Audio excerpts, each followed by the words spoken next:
This is cultural cooking with Terra, but this is Pittsburgh Pat.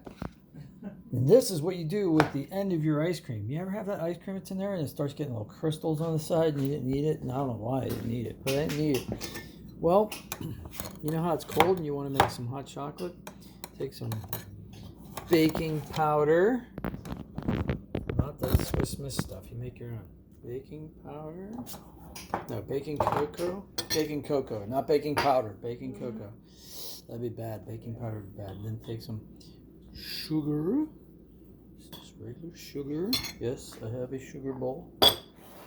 Lid to keep the ants out. Take some hot water. Now you could add cream to this, which we did in another video. You can check that out also on this very channel.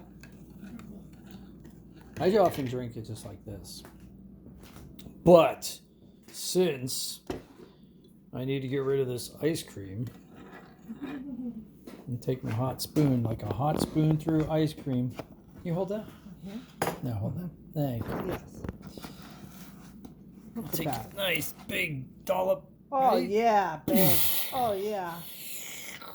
So instead of like heavy cream in your, or whipped cream, we're going to do some mint ice cream with chocolate chips, which is perfect because it complements the baking cocoa in the hot chocolate. It is hot chocolate and it has real chocolate chips. That is genius. That's what I call genius. That's genius. I'm the first person to ever figure this out in the entire history of ice cream and hot chocolate.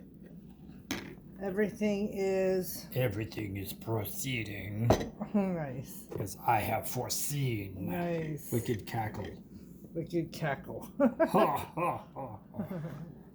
Ha ha ha. No, that's not it. That's more like the count. Now let's see you drink it. Ready? It looks good.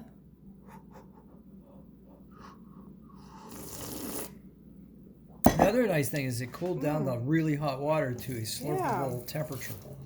That's smart. Genius!